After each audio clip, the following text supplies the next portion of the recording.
Gentleman from New York is recognized. Mr. Speaker, I don't understand how you can look at the devastation in Buffalo and the manifesto left behind by the terrorists and not take this issue seriously.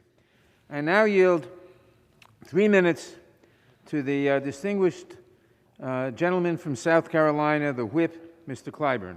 Gentleman from South Carolina is recognized. Thank you, Mr. Speaker, and I thank the gentleman from New York for yielding me this time. Mr. Speaker, I rise today in strong support of the Domestic Terrorism Prevention Act. It is heartbreaking to stand here today, just days after 10 innocent lives were taken in a Buffalo, New York grocery store by a gunman espousing white supremacist views and hatred towards African Americans. This devastating massacre took me back to June 17, 2015, when another white supremacist gunned down 9 parishioners at Charleston's historic Emmanuel AME Church.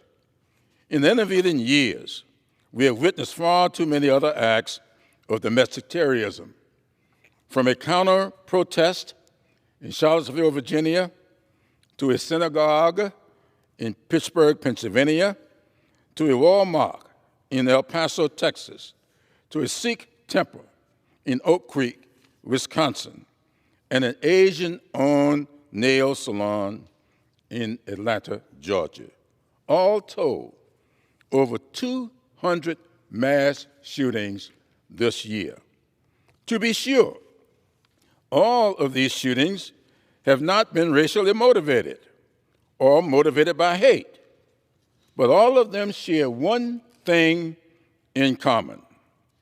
They have been committed in a country too tolerant of irresponsible regulations of weapons of war and a proliferation of firearms of mass destruction. This legislation is long overdue. It would enable the Justice Department, the Department of Homeland Security, and the FBI to prevent, investigate, and prosecute cases of domestic terrorism more effectively. I and many others in this body know what it is to experience acts of racial hatred and witness events of domestic terrorism. We cannot continue to turn a blind eye to white supremacist vigilantes. It impacts all of us. While the gunman in Buffalo was aiming for people who looked like me, others who did not look like me fell victim to this evil act. Shortly after my first meeting with Dr. Martin Luther King Jr.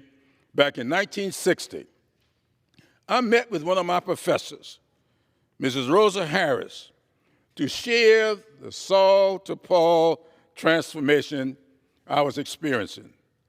2 days later, Mrs. Harris handed me a copy of Dr. King's 1958 book, Stride Toward Freedom.